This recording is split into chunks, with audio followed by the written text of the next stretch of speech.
Assalamualaikum warahmatullahi wabarakatuh. Selamat datang di channel saya Pendidikan Dasar.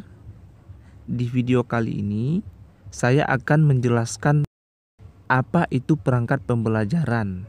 Nah, bagi kita seorang pendidik atau seorang guru wajib mengetahui apa itu perangkat pembelajaran. Nah, baiklah, di sini saya akan menjelaskan satu persatu beberapa pertanyaan mengenai perangkat pembelajaran agar ke depan di saat kita mengajar, kita bisa memberikan solusi-solusi yang baik jika terdapat pertanyaan-pertanyaan mengenai perangkat pembelajaran. Di sini pertanyaan yang pertama adalah, apa yang dimaksud dengan perangkat pembelajaran? Nah, perangkat pembelajaran adalah kumpulan instrumen atau alat yang digunakan dalam aktivitas pembelajaran yang terdiri dari media, alat, bahan, dan panduan. Nah, sedangkan pada penjelasan lain dari perangkat pembelajaran ini bisa dikatakan yaitu fasilitas yang bisa dimanfaatkan untuk aktivitas pembelajaran pada siswa di ruang kelas. Jadi itulah yang dimaksud dengan perangkat pembelajaran. Jadi Bapak Ibu, seorang calon pendidik maupun pendidik wajib mengetahui apa saja itu perangkat pembelajaran. Pertanyaan kedua, apa saja komponen perangkat pembelajaran? Nah, pembelajaran merupakan suatu sistem yang terdiri dari berbagai komponen yang saling berhubungan satu dengan yang lain. Komponen pembelajaran tersebut meliputi yang pertama ada kurikulum, yang kedua ada tujuan pembelajaran itu sendiri, kemudian guru atau pendidik, siswa atau peserta didik, materi yang akan kita ajarkan, metode yang akan kita gunakan pada saat keberlangsungan pembelajaran, media, dan yang terakhir ada evaluasi. Nah, komponen-komponen yang harus kita persiapkan dalam perangkat pembelajaran itu tadi. Yang pertama ada kurikulum, tujuan, guru, siswa, materi, metode, media, dan evaluasi. Kemudian berikutnya yang menjadi pertanyaan yang ketiga tentang perangkat pembelajaran adalah, apa sih fungsi RPP bagi guru?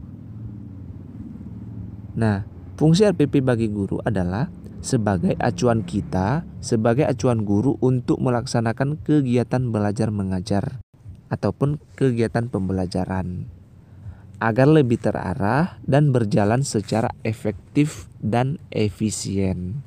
Dengan kata lain, RPP ini berperan sebagai skenario proses pembelajaran. Nah, itulah fungsi dari RPP bagi seorang guru ataupun seorang pendidik. Lalu terdapat pertanyaan berikutnya. Kelengkapan ataupun administrasi apa saja yang harus dimiliki seorang guru? Nah, di sini ada beberapa kelengkapan yang wajib dimiliki seorang guru. Yang pertama, buku kerja 1. Buku kerja 1 ini terdiri atas beberapa. Yang pertama, analisis standar kompetensi lulusan atau yang disebut dengan SKL. Lalu ada KI dan KD.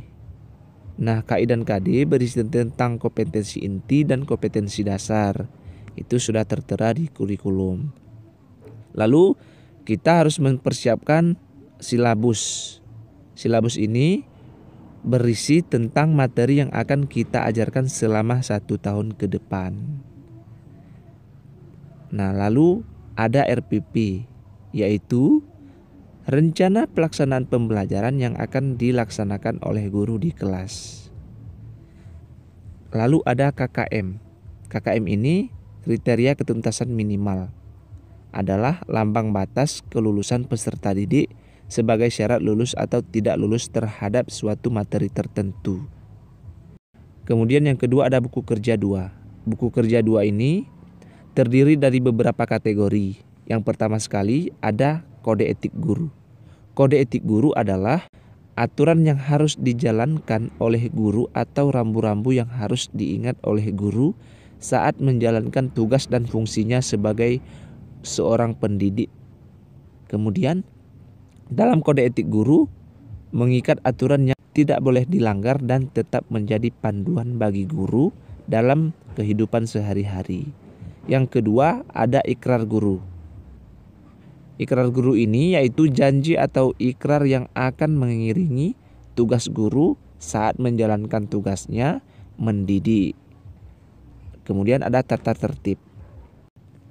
Tata tertib guru adalah aturan yang berlaku untuk guru saat menjalankan fungsinya sebagai guru dan bertatap muka langsung dengan anak didiknya. Kemudian ada pembiasaan guru. Pembiasaan guru ini yaitu agar guru dapat membiasakan diri sebagai tenaga pendidik di mana saja berada tanpa paksaan dan sudah menjadi jiwa sebagai seorang pendidik. Lalu kalender pendidikan. Kalender pendidikan ini yang diterbitkan oleh kepala sekolah atau dinas pendidikan dalam 1 tahun pelajaran. Kalender pendidikan penting diketahui oleh sekolah untuk mengambil kebijakan terkait dengan kebijakan-kebijakan sekolah. Lalu ada alokasi waktu. Alokasi waktu ini jumlah jam wajib mengajar dalam 1 semester. Kemudian administrasi atau kelengkapan guru berikutnya yaitu prota dan prosem. Prota ini yaitu program tahunan dan prosem ini yaitu program semester. Nah, itulah buku kerja 2 dan yang berikutnya buku kerja 3. Buku kerja 3 ini yang pertama absensi, jurnal, penilaian, daya serap, jurnal pembelajaran, daftar buku guru dan buku siswa, analisis butir soal, analisis ulangan harian, dan yang terakhir soal dan kisi-kisi ulangan harian. Kemudian yang terakhir buku kerja 4 yaitu program evaluasi diri dan program tindak lanjut. Nah, itulah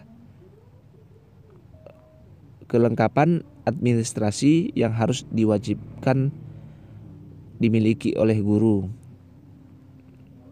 Nah, lalu yang berikutnya yang menjadi sebuah pertanyaan pada perangkat pembelajaran adalah apa saja perangkat pembelajaran kurikulum K13? Yang pertama ada silabus, kemudian rincian minggu efektif, lalu ada program semester, program tahunan, pemetaan KI dan KD, pemetaan kompetensi inti dan kompetensi dasar, RPP ataupun rencana pelaksanaan pembelajaran, kalender pendidikan, dan alat evaluasi. Nah, pertanyaan berikutnya adalah apa sih yang dimaksud dengan rencana pelaksanaan pembelajaran? Nah, menurut Permendikbud nomor 65 tahun 2013 tentang standar proses, RPP itu adalah rencana kegiatan pembelajaran tatap muka untuk satu pertemuan atau lebih. RPP dikembangkan dari silabus untuk mengarahkan kegiatan pembelajaran peserta didik dalam upaya mencapai kompetensi dasar. Nah, lalu berikutnya, apa saja perangkat pembelajaran yang harus disiapkan oleh guru? Nah, ini hal yang paling penting bagi seorang pendidik dalam melaksanakan proses pembelajaran. Di sini ada 10 perangkat pembelajaran yang wajib dimiliki oleh guru. Yang pertama ada silabus, berisi standar kompetensi dan kompetensi dasar yang harus dicapai. Untuk mencapainya yaitu dengan cara mengukur berdasarkan indikator pencapaian. Lalu ada RPP, rencana pelaksanaan pembelajaran. Yang ketiga ada prota, program tahunan. Yang keempat ada prosem, program semester. Yang kelima ada buku absen yang berisi nama-nama peserta didik. Kemudian buku jurnal. Buku jurnal ini berisi catatan penilaian perilaku peserta didik. Kemudian yang ketujuh ada buku penilaian. Buku penilaian ini berisi data-data hasil evaluasi terhadap peserta didik. Kemudian ada portofolio, lalu soal, dan yang terakhir ada media. Itulah 10 perangkat pembelajaran yang wajib dimiliki oleh seorang guru atau seorang pendidik. Lalu pertanyaan berikutnya, apa yang harus dilakukan guru sebelum mengajar? Yang harus dilakukan oleh guru sebelum mengajar, yang pertama itu mengembangkan silabus dan RPP, kemudian mencantumkan identitas, mencantumkan tujuan pembelajaran, mencantumkan materi pembelajaran, mencantumkan metode pembelajaran, mencantumkan langkah-langkah kegiatan pembelajaran, kemudian mencantumkan sumber belajar, dan yang terakhir mencantumkan penilaian. Kemudian pertanyaan berikutnya, apakah guru wajib membuat RPP? Nah, hal tersebut adalah bisa dijawab dengan wajib. Wajib bagi guru membuat sebuah perangkat pembelajaran ataupun RPP.